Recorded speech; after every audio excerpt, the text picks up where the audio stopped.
Senator Cotton. Thank you. I want to return to the issue I addressed at first, which is politicization of analysis and resources. And that can happen by altering conclusions to fit a party line, but it can also happen, as I stressed, in priorities and focus and resources.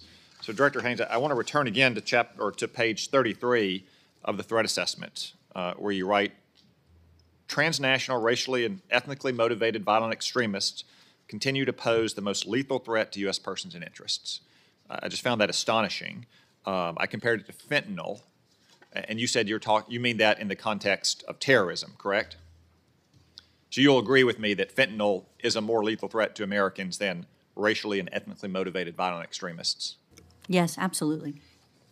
But in the context of terrorism, your conclusion is that racially and ethnically motivated violent extremists are a more lethal threat to Americans than ISIS or Al-Qaeda or Hezbollah?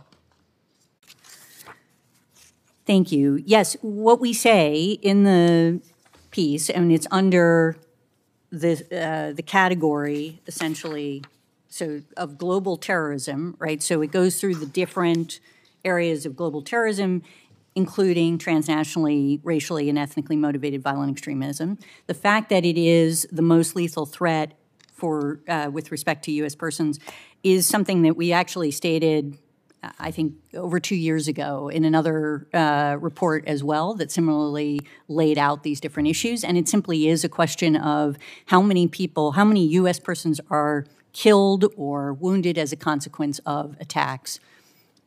Director Burns, do you agree that racially and ethnically motivated violent extremists are a more lethal threat to Americans than ISIS or Al-Qaeda?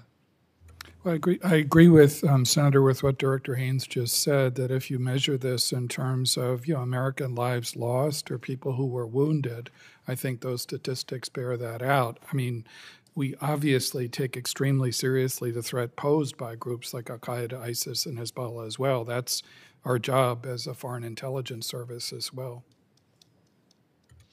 I find this astonishing.